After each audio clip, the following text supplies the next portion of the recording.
Virgin Millionaire hired a private chef, and she taught him how to feel, hey family. Wherever you're watching from, I just want you to know, this story was chosen for you. Maybe you've been holding it together for everybody else. Maybe you're tired of being strong, or maybe you're just looking for a reminder that love still shows up, even when you least expect it. If you believe love comes to those who wait, hit that like button and comment, "I'm with you, Mr. Hearthline," below. Let's begin. Silas Maddox built his empire by erasing everything that made him human. At 35, he had never been in love, never touched anyone without thinking of his father's voice, spitting words like affection is weakness. He ran Maddox Financial from a skyscraper in Lower Manhattan and lived like a ghost 40 floors above Central Park East. No family, no friends, no lovers. Just silence, control, and a spreadsheet for every emotion he refused to feel. But lately, the penthouse felt heavier. His therapists came and went. His meals, delivered and untouched. His insomnia, constant. It was Eloise, his lifelong house manager, who finally spoke up. "Sir, you don't need another pill. You need a presence, someone who brings life. Hire a chef, someone who cooks real food, not this vacuum-sealed mess." He didn't argue. He just said, "Fine, find someone. Quiet, experienced, no drama." Imani Reed didn't come from quiet. She came from soul food, gospel in the kitchen, and hands that healed with flavor. Born and raised in Savannah, Georgia, she learned early from her grandmother that food was more than sustenance. It was safety. She didn't dream of cooking for billionaires. But after moving to Brooklyn, her last restaurant job collapsed, rent doubled, and her savings thinned. So when the agency called about a high-paying private chef role in Manhattan's Upper East Side, she hesitated, then said yes. But nothing about the interview felt like a job offer. It felt like stepping into a museum where nothing and no one was meant to be touched. She stepped into the penthouse that morning in a crisp white chef's coat, hair wrapped in a neat scarf, heels clicking on imported tile. Silas stood near the island, posture stiff, suit pressed, eyes unreadable. She extended her hand. "Imani Reed." "Pleasure to meet you, Mr. Maddox." He looked at her hand like it was a threat. "No touching." Imani blinked, pulling her hand back with grace. "All right, no touching." He didn't smile, didn't move. "You're here to cook, not talk." She gave a small nod, then looked around the gleaming, lifeless kitchen. Copper pans, unused, knives still wrapped, not a single spice out of place. She unpacked her ingredients and spoke softly. "I hope you're not one of those billionaires afraid of butter." Silas didn't respond, but his eyes flicked toward the stove. She kept talking anyway. "I brought one of my grandma's dishes. It always calmed my nerves growing up. Hopefully it does the same for you." She plated the pan-seared salmon, laid it on a bed of stone-ground grits, drizzled citrus herb oil, and placed it in front of him. Then she stepped back. Silas approached like a man inspecting a bomb. One bite. A pause. No expression changed. "You start Monday," he said, turning without another word. Eloise exhaled from the corner. "Don't mind him. He doesn't smile at sunsets either." Imani raised an eyebrow. "Does he talk to anyone?" "Barely. But he used to be different." "What happened?" Eloise paused. "His father happened, and now he just works and breathes. That's about it." Imani looked around the silent, perfect kitchen. "This house doesn't need a chef," she whispered. "It needs a heartbeat." Down the hall, unseen, Silas Maddox paused. He had heard her, but he didn't turn back. He never did. Eloise led Imani through the home like she was guiding someone through a museum that hadn't had a visitor in years. "Quiet's a requirement around here," she said softly. "You get used to it." The penthouse stretched nearly the full floor of a luxury high-rise. Off Park Avenue, minimalist, silver grey, clean enough to be sterile. The walls were bare, the floors silent, and not a single family photo anywhere in sight. Imani trailed behind, her chef shoes soft against the stone floor. "No music system?" Eloise gave a faint smile. He had it removed. They reached the guest suite. Modern, cold, pristine. The linens are fresh, closets empty. He never has guests. There's a terrace if you need air, and cameras, but he doesn't spy. He just exists. Imani set her overnight bag down but didn't sit. Is he always like that? She asked. With everyone? Eloise tilted her head. He doesn't have everyone. Just this place, and his work, and me, I suppose. And now me. Maybe. If you last. Later that evening, Imani returned to the kitchen alone. She moved instinctively, her hands used to the rhythm of late-night prep. She made herself a small plate of sautéed greens and cornbread, quietly, humming an old hymn her grandmother used to sing in Savannah. As she stood by the stove, she heard footsteps behind her. Silas. He didn't speak, just stood in the doorway, arms folded. You're not asleep, he said. Neither are you, she replied without looking at him. His eyes lingered on the way she moved. How her fingers were sure, not rushed. How she seemed to belong, even in his world of glass and silence. She turned, caught him staring. Can I help you with something? No garlic, he said. She raised an eyebrow. Are you allergic to laughter too? His lip twitched. Almost a smile. Almost. Then he turned and walked away. The next morning, Eloise found her in the kitchen again, prepping quietly. She leaned against the doorframe, watching. He came downstairs last night, she said. Imani didn't look up. He didn't stay. No, but he noticed. That's something. Imani wiped her hands and finally met her eyes. Eloise, he's not broken. He's untouched. Eloise nodded slowly. You're not the first to try and bring warmth into this house. I'm not trying to fix him. I just want to cook. The older woman gave her a long look. Well, cook like someone's listening, because for the first time in a long time, he might be. For the first time in months, Silas Maddox lingered. Not in meetings, not in boardrooms, in his own kitchen. He told himself it was coincidence, just passing through while checking quarterly reports on his tablet. But every time Imani cooked, he found a reason to hover. She moved like music. Smooth, no wasted steps. Her hands kneaded, chopped, stirred with confidence, not performance.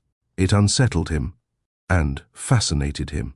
She wore no perfume, just the scent of roasted rosemary and olive oil. The kitchen didn't just smell better, it felt warmer. She noticed him standing by the doorway again. Did you need something, Mr. Maddox? Silas, he said. She blinked, surprised. I beg your pardon. You can call me Silas. Imani paused, then nodded once. All right then, Silas. Are you hungry? He shook his head. Not yet. Just watching, then sit. Watching someone cook while standing feels tactical. That earned the tiniest laugh from him. Almost. He sat at the far end of the counter. She plated a beet salad with goat cheese and citrus. He didn't touch it, just stared. You don't like beets? I never knew if I did. Imani raised an eyebrow. You've never had a beet. Too earthy. My father said they were peasant food. She took a forkful, ate it slowly in front of him, then shrugged. Then maybe your father never met the right beet. The next day, she found a sticky note by the sink. That beet wasn't terrible. Sight. The next time, he asked where she learned to chop onions so fast. She told him about the small kitchen in Savannah, how her grandma used to make her peel 10 pounds at a time. Didn't cry after the first year. She grinned. He didn't smile, but his eyes softened. One evening, Eloise walked into the kitchen and found him standing just inside the doorway, hands behind his back, eyes locked on Imani. She paused, arms crossed. You're either hypnotized or hungry. Silas didn't respond, just turned and walked away. Eloise approached Imani, voice low. He hasn't watched anyone like that in years. Imani looked down at her hands. Flour dusted across her knuckles. I wasn't doing anything special. That's exactly what's special. That night, as Imani washed dishes, she felt a presence behind her. Silas. He cleared his throat. Do you believe in soulmates? She turned, caught off guard. "I believe in timing," she said, "and in people being exactly what they need to be for as long as they're meant to." He tilted his head. "So, that's a no?" She smiled, drying her hands. "It's a maybe with seasoning." Then she left him standing in his own house, curious for the first time in years. Later, Eloise asked him, "What's different about her?" He answered without thinking, "She doesn't flinch." The kitchen smelled like memory. Imani had made fried green tomatoes, thick-sliced and crisped in buttermilk cornmeal, resting on warm pepper jam. She plated them with quiet focus, humming softly. Silas stood in the hallway, still hidden, watching. He hadn't seen that dish in years. His mother used to make them every Saturday in their Westchester estate. Back before the suits, before the silence, before the money. He could hear her laughter when she cooked. She hummed, too. She died when he was 16. Cancer. Fast. His father never allowed fried food after that. Sentimental junk, he called it. But standing there, watching Imani wipe the plate edge with a cloth, his chest ached. She turned, caught him watching. "You know how to knock?" She teased. He stepped inside, voice low. "Where'd you learn to make that?" "Georgia," she said, setting the dish in front of him. "It was the first thing I ever cooked that didn't come out burned. My grandma said it's food for the homesick." He stared at the plate. Didn't move. "You okay?" she asked. He nodded slowly. "My mother made these. Almost exactly like this." Imani didn't speak, just slid a fork toward him. He didn't sit. He just picked it up, took a bite, and stopped mid-chew. For a full moment, neither of them moved. Then, quietly, he said, "She used to hum, too." Imani folded her arms. Well, she had good taste. He looked at her like she was something unfamiliar, something dangerous. Then he left. That night, past midnight, Imani came back to the kitchen for water. She froze at the doorway. Silas was there, in a hoodie, barefoot, leaning against the island like he belonged. "You don't sleep either?" she asked. He turned. Didn't want the food to be gone. She smirked. "I made extra." She walked past him to the fridge. The silence between them wasn't awkward. It was charged. She placed the container on the counter and handed him a fork. "No garlic. Promise." He took it. They stood in the kitchen, shoulder to shoulder, eating cold fried green tomatoes like it was a shared secret. No business, no barriers, just breath. Upstairs, Eloise peeked around the stairwell corner, holding a cup of tea she never intended to finish. She smiled. The house had started breathing again. It started with a request, not a demand, not a cold instruction.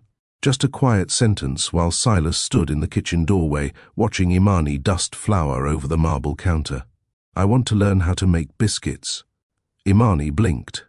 She turned from the pantry, a bag of flour in her hands, eyes narrowing. "You cook now." Silas stood at the kitchen entrance barefoot, sleeves rolled, something unreadable in his expression.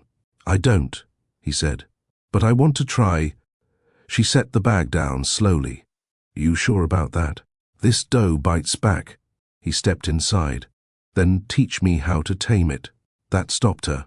Not the words, but the way he said it. Low, intentional. "All right," she said, tying her apron. "Wash your hands." He did, silent and focused. She watched him as he dried them on a linen towel and stepped to the counter. She laid out the butter, flour, and buttermilk. "You're going to overwork it if you're tense. Relax." "I don't relax," he said plainly. "Then fake it." He tried to press the butter in, rough and uneven. "No," she said, stepping behind him. "Not like that." Her body came close, too close. She didn't warn him. She just reached around, pressing her hands over his. "Warm, slow, sure, gentle," she whispered. "You're not breaking it. You're coaxing it." His breath caught. Her hands didn't move. "This isn't Wall Street. This is rhythm." She guided him in slow circular motions, her chest grazing his back, her breath landing soft against his jaw. He froze, but didn't pull away. "You always get this close when you teach?" he asked, voice hoarse. "Only when I want it to stick." The dough was forgotten. Her hands still moved, but not for the dough anymore. Just a slow, sensory tease, skin against skin, palms grazing, fingers lingering. Silas turned his head slightly, lips barely inches from hers. "You're playing with fire." She didn't flinch. "That's funny," she whispered. "I was just thinking the same thing." His eyes dropped to her mouth. Everything went still. For a moment, it felt inevitable. But then, she stepped back. Cool, unbothered, like nothing had just happened. "Your technique's improving," she said. He blinked, dazed. "What?" "The biscuits. You almost got it." She wiped her hands, picked up her phone, and walked out. Silas stood there, hands still dusted with flour, pulse unsteady. He had come into the kitchen to learn how to make biscuits. Now he didn't know what he wanted more, the recipe or her. Silas didn't move. The dough sat on the counter, half-formed. His hands still dusted in flour, his breath slower now, but not steady. Imani had walked out 15 seconds ago, and yet her presence lingered like spice in the air. He looked down at his fingertips, flexing them slowly. He had touched her. Or maybe she had touched something in him. Same difference. He wiped his hands quietly, rolled down his sleeves, walked out of the kitchen, but he didn't go far, because 5 minutes later, the sky cracked open and the city went dark. Power out. Storm in. Silas returned to the kitchen, barefoot, phone flashlight guiding his path. Imani was already there, lighting a candle on the counter, flame flickering gently against her cheekbone. "I figured this building had backup power," she said.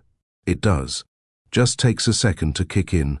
"Well," she said, holding up a wine bottle. "Guess we're stuck." He pulled out a chair. She looked at him sideways. No apron tonight. No dough to hide behind. She smirked. Shame. "You were starting to show promise." He sat, leaning forward, elbows on the counter. The room was warm, but the silence between them was warmer. Imani filled 2 glasses and slid one toward him. "You don't drink," she said.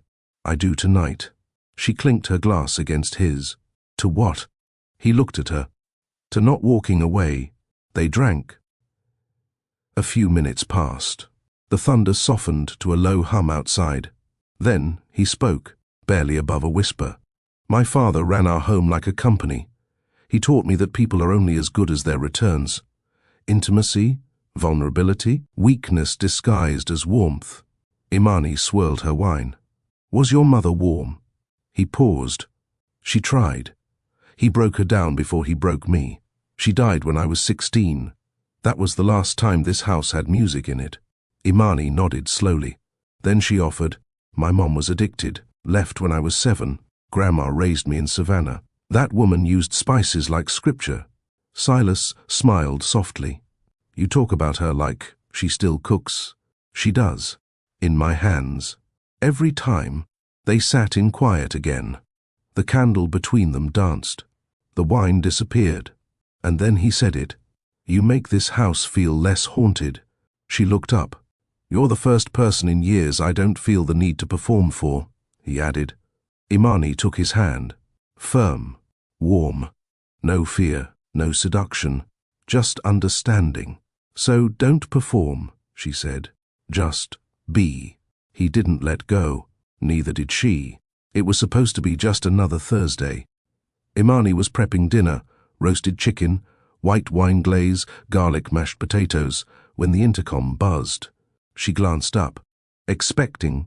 Silas, seated at the kitchen table with a folder in hand, didn't look up. "No," Eloise answered. Her voice carried from the front hallway. Imani? There's someone downstairs asking for you. Says his name is Xavier." Imani's hands froze on the chopping board. Silas looked up sharply. "Who is that?" She didn't answer right away. Eloise stepped in cautiously. "Should I send him away?" Imani swallowed. "No, I'll handle it." She wiped her hands, straightened her apron, and walked toward the elevator. Silas followed her with his eyes, but didn't move. Not yet. Xavier was waiting in the lobby. He hadn't changed. Still that cocky tilt in his chin. Still dressed like he was auditioning for a music video. Still talking like the world owed him something. "Damn," he said, eyeing her up and down. "So this is how private chefs dress now." Imani crossed her arms. "What do you want?" "Relax. I heard you were living good up here. Thought I'd say hi. Maybe remind you of a few unpaid favors. I don't owe you anything." He leaned in. "Really? So that rent I covered back in Brooklyn, that job referral you begged me for, all forgotten now?" She stared him down. "That wasn't charity. That was control." He chuckled. "Same difference. Look, just slide me a little something. A few grand. Call it a severance package." She didn't flinch. "No." Xavier's smile twisted. "You sure?" "'Cause I know things. Things that could make your new sugar daddy real uncomfortable." That's when Silas stepped out of the elevator. Calm. Cold. Dangerous.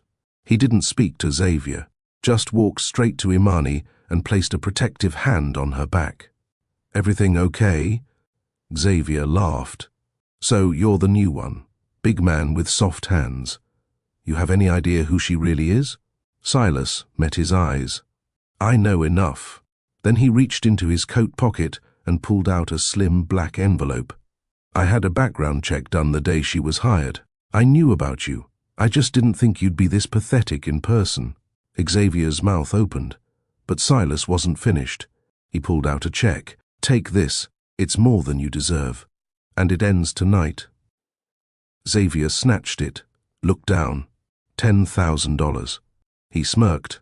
"Pleasure doing business." He turned to Imani with a wink. "You always knew how to trade up." And just like that, he was gone. Silas stood silent, still holding the empty envelope. He didn't expect the slap. It wasn't loud. It wasn't even that hard. But Imani's hand landed across his chest like a final word. "I didn't ask you to fix that." Silas blinked. "He was threatening you. And you think money solves that? I thought it would protect you." "I don't need protection," she said, voice shaking now.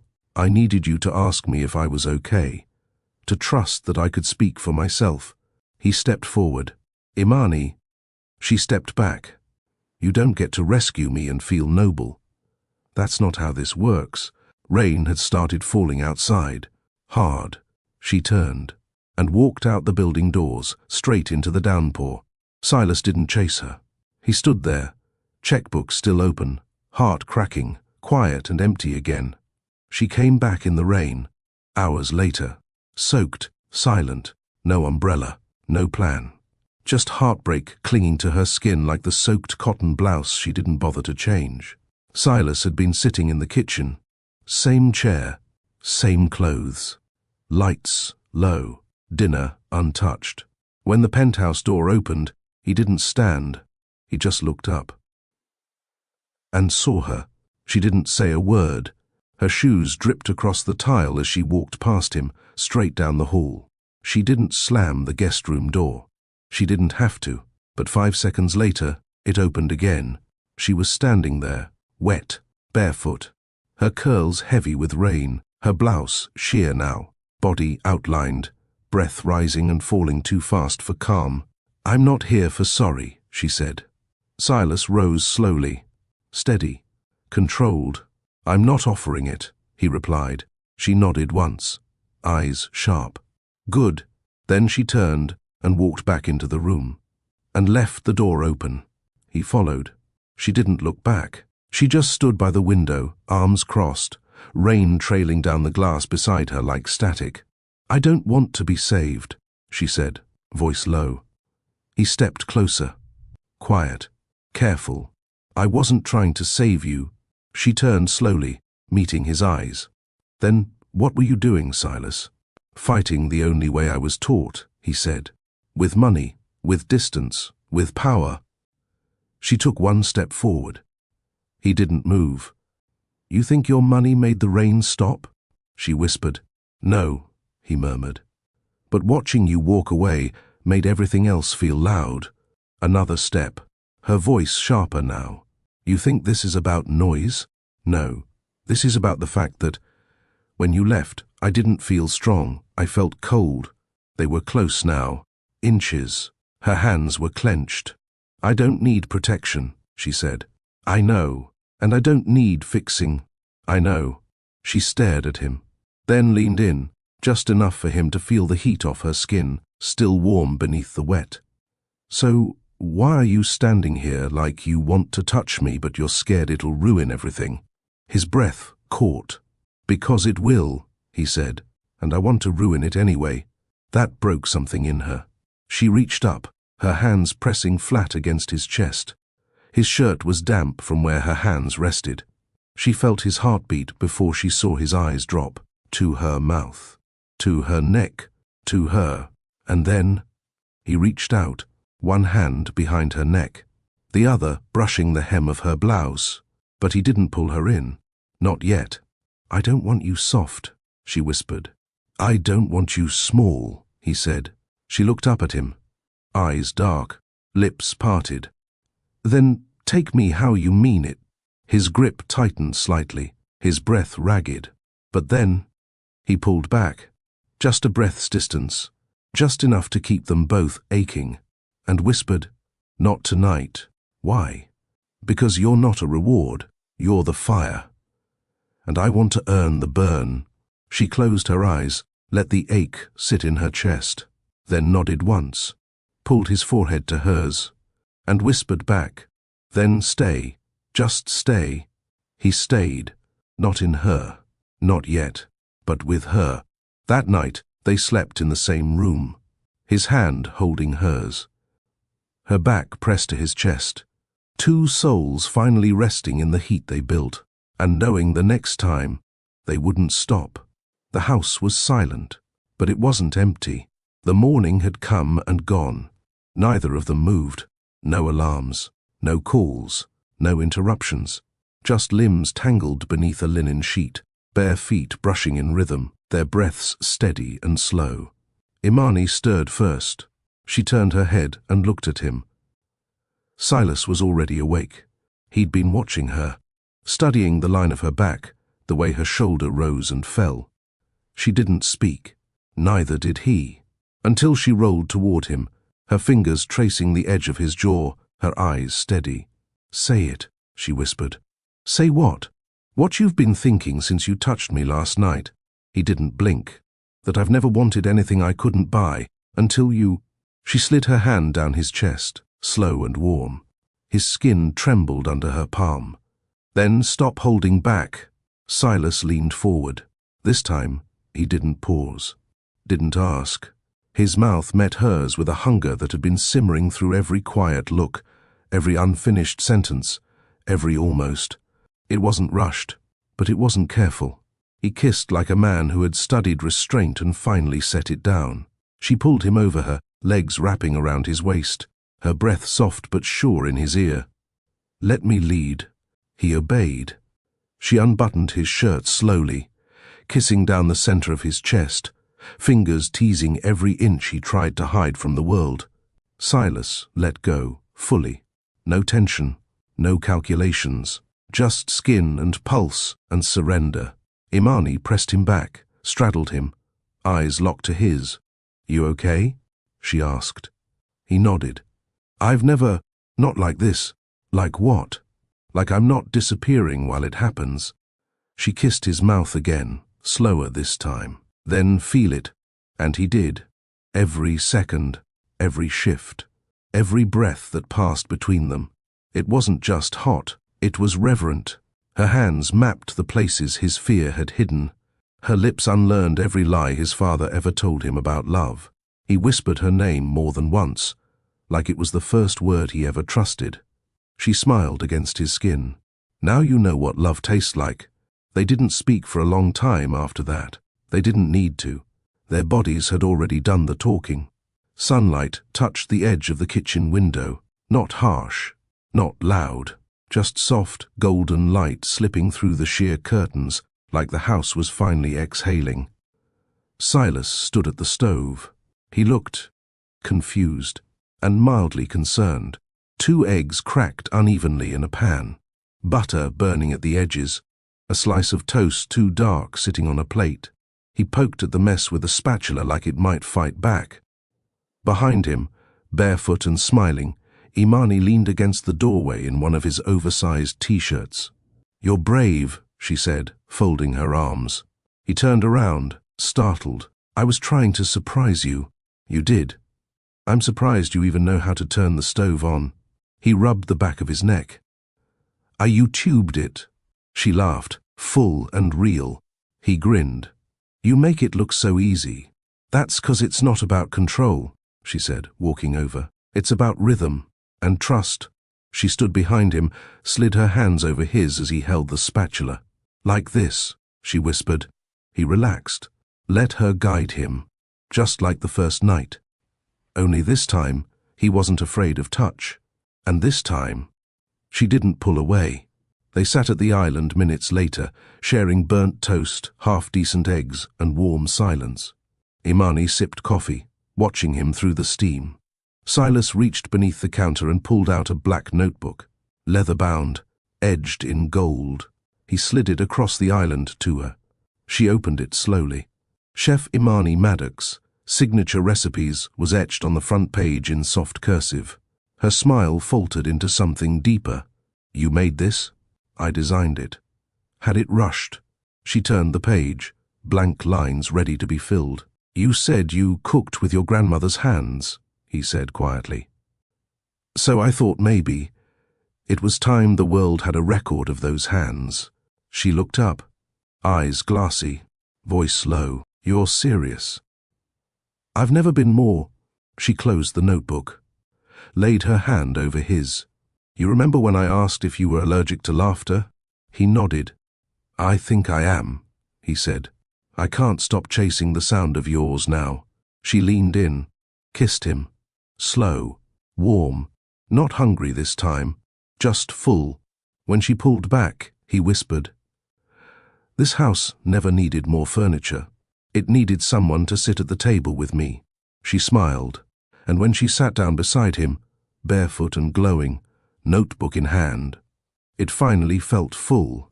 The sun came late that morning. It spilled across the kitchen in soft ribbons, glinting off silver handles and catching on Imani's bare shoulder as she leaned over the counter, whisking eggs. Silas sat on a stool behind her, hair tousled, hoodie loose, watching her like he didn't want to blink. "You keep staring like I'm about to burn the eggs," she said without turning. "I keep staring because I can't believe you're real," he replied. She looked over her shoulder, smirking. "Corny." He stood, walked over, wrapped his arms around her waist from behind. "And yet you're smiling." She shook her head, lips twitching. "You're annoying. You love it," she hummed, letting herself lean into him. Their rhythm was unspoken now. Silas set the plates.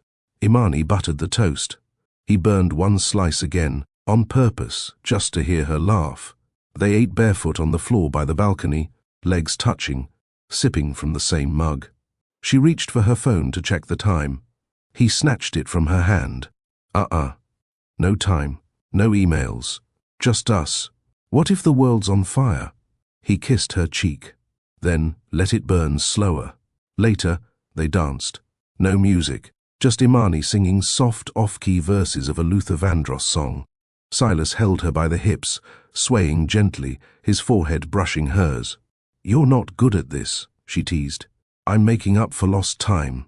You've got 2 left feet, and you've got 2 perfect ones." She laughed, open, full. He recorded her laugh on his phone. "Delete that," she warned, pointing. "Nope." "Silas," he grinned. "I want to remember how happiness sounds." She melted a little at that, rolled her eyes, pulled him in for another kiss. It was easy now, the kind of easy that only comes after the fire. That afternoon, they laid on the couch, tangled in soft blankets. She read a cookbook. He read nothing, just ran his fingers slowly over her thigh, back and forth, like he was memorizing skin. She looked up at him. "What?" she asked. He just stared, I'm trying to figure out how I ever survived without this. Imani leaned in and whispered, "You didn't." The video wasn't meant to leave his phone, but somehow it did. A 17-second clip, no audio, just Silas in sweats, holding Imani in his arms in the kitchen, her laughter blooming, as he spun her off beat, her forehead dropping to his shoulder in mock embarrassment. It was beautiful, and it was everywhere. By morning, it had 3 million views. Billionaire CEO's mystery girlfriend exposed in leaked videos Silas Maddox caught, dancing half-naked with live-in chef emotional manipulator or modern-day muse. The blogs didn't stop there. They dug into her old restaurant reviews. They found old Yelp comments about her unorthodox cooking style. They posted pictures from her college days, screenshots of old tweets, a Facebook photo where she wore a tank top and held a drink, a bad angle, a private moment. Headlines shifted. Too intimate, too fast. Sources say she keeps him unstable inside the mind games of Imani Reed. The Brooklyn chef who won a billionaire. Does he even see what she's doing to his reputation? The comments were worse. She's not even that pretty. Looks like she talks him into therapy and then straight into bed. This girl has backup dancer energy and no boundaries. This is what happens when men think with their trauma. Imani scrolled through 2 comments, then closed her laptop. She didn't cry, but she went quiet. Silas sat across the room, jaw tight, watching her. "I'll sue whoever leaked it," he said. "And every blog that runs it." She shook her head. "Don't waste your lawyers on my dignity." "Then what do you want me to do?" "Nothing." He stood. "Nothing?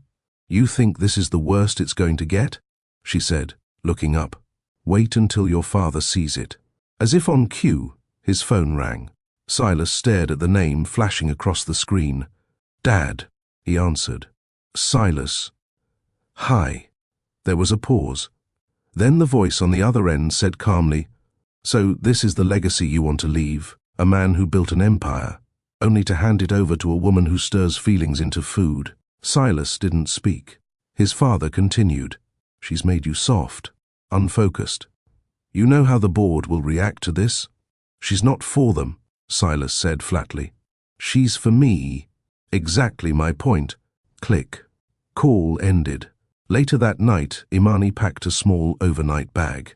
She didn't say goodbye. She didn't slam a door. She just kissed him once on the cheek and said, "Handle whatever's coming next, but do it without me." And she was gone, again. The Maddox estate in Westchester hadn't changed. Still cold. Still perfect. Silas had walked these halls for years as a boy. His footsteps always too loud, his laughter always out of place. Now, as he and Imani stepped out of the town car, she glanced at the towering columns, the still lawn, the polished silence. "You sure you want to do this?" she asked. "I don't want to," Silas replied. "But I need to." She nodded, folding her fingers through his. Inside, they were led to the study. Oak-paneled walls, crystal decanters, oil paintings of men who never smiled. His father stood at the far end, posture stiff, eyes sharp.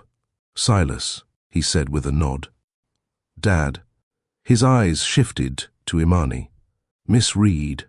She extended her hand. He took it with the same stiffness he used for contracts. "You're very composed," he said. Imani smiled politely. "I've been in hotter kitchens." He offered a thin smile. "We'll see." They sat. Tea was served. A long pause followed. Then, "What is it exactly," his father began, "that you believe you bring to my son's life?" Imani's brows lifted slightly. "Excuse me? You seem intelligent, charming even. But this family is built on legacy, not charm. We build, we protect, we scale. Love is inefficient." Silas cut in. "Dad." But Imani placed a calm hand on his arm. "You want to know what I bring?" she said, looking directly at the man who ran half of Wall Street. "I bring heat. I bring grounding. I bring clarity in a house where everything's always been cold and performative. I didn't build your empire, Mr. Maddox, but I gave your son permission to feel like a man without hiding inside it." His father blinked. You sound like a TED Talk. No, she said coolly. I just sound like a woman who knows her value. There was silence. Then his father leaned back. She'll undo you, Silas. No, Silas said, voice quiet but firm. She rebuilt me. You've worked your whole life to create something bulletproof. You'd risk it for this? No, I'd risk it for her. His father's eyes narrowed. You don't see the bigger picture. Silas leaned forward now. You see spreadsheets. I see the first woman who's ever looked at me without measuring what I could offer. The air thickened. And then his father said the thing he'd been holding. If she walked out right now, you'd thank me in 10 years. Imani rose, not flustered, not angry, just finished. Thank you for confirming the ceiling your son refuses to live under. She turned to Silas, eyes soft but clear. I don't need to be defended, I just need to be chosen. And she walked out. Silas stood in place, jaw tight. His father didn't move. You still have a name to protect, Silas. Silas finally looked him dead in the eye. No. I have a woman to protect now. And he followed her out. The story broke by noon. Chef leaves billionaire's life after toxic family meeting. Imani Reed seen leaving Maddox estate alone without security. He'll thank his father later. Insider comments on Maddox scandal. The internet lit up with assumptions. Poor Imani trended. So did hashtag she was never enough. She stayed off her phone. She stayed off social media. She stayed off his radar. Silas didn't call. Not because he didn't care, because he needed his next move to speak louder than words. So he called her old boss at the Brooklyn restaurant where she used to work. Can I come by? It's lunch rush, the owner warned. Good, Silas replied. Then everyone will see. Imani stood at the back of the kitchen, plating jerk lamb on creamy polenta, hair tied up, apron smeared with sauce. It felt good. The heat, the movement, the noise. It felt like hers. Until the kitchen went silent. A waitress peeked into the back. Imani. She turned and froze. Silas stood in the front of the restaurant. Alone, no security, no suit. Just jeans, sneakers, and a black t-shirt. And in his hand, that same leather-bound recipe book. He didn't ask permission. He stepped forward. Into the kitchen, past the line cooks, past the steam and the clatter and the whispers, straight to her. And then, let the cameras roll, he said out loud. I don't care who's watching. Every phone went up. I'm not here to take her back. I'm here to follow her home. Imani didn't move. Silas opened the recipe book, held it like scripture. This woman didn't distract me. She reintroduced me to life. She didn't ruin my legacy. She showed me it was never love if it couldn't survive public opinion. You all wrote headlines, called her manipulative, unworthy, unremarkable. But none of you tasted what I tasted. None of you saw the way she stood her ground in a room that was built to make her feel small. His voice broke slightly. I've spent my entire life being the man my father told me I had to be. Wealthy, silent, cold. But I'm done performing. Because I don't need approval. I need her. Imani's eyes glistened. He stepped closer. Soft now. Just for her. So if you'll have me, I want to build the kind of life that doesn't require a mansion to feel full. I want to build it around your table, your hands, your fire. I don't want a legacy. I want a life. She didn't speak. She just walked to him, took the book from his hands, set it down, and kissed him, long, grounded. Cameras caught every second, every inch of their breathless, unstoppable love. The next day, headlines changed. Silas Maddox shocks public with kitchen-side love declaration, Brooklyn chef and billionaire. Make it official. Internet melts. This is what choosing love over legacy looks like. They didn't respond to the noise. They just cooked dinner that night in his penthouse, barefoot, together. And that's the story, family. A man who had everything. Until he met the woman who gave it meaning. They didn't fall in love fast. They built it. One moment, one meal, one honest conversation at a time. Because sometimes love doesn't come with fireworks or perfection. Sometimes it just walks into your kitchen and teaches you how to taste again. If this story touched your heart, let it live a little longer. Hit like and comment. Still watching Mr. Hearthline, so we know you stayed until the last kiss. And if you believe in love that fights through legacy, scandal, and silence, subscribe to Mr. Hearthline Stories, where every tale reminds us, real love isn't loud, but it leaves nothing quiet.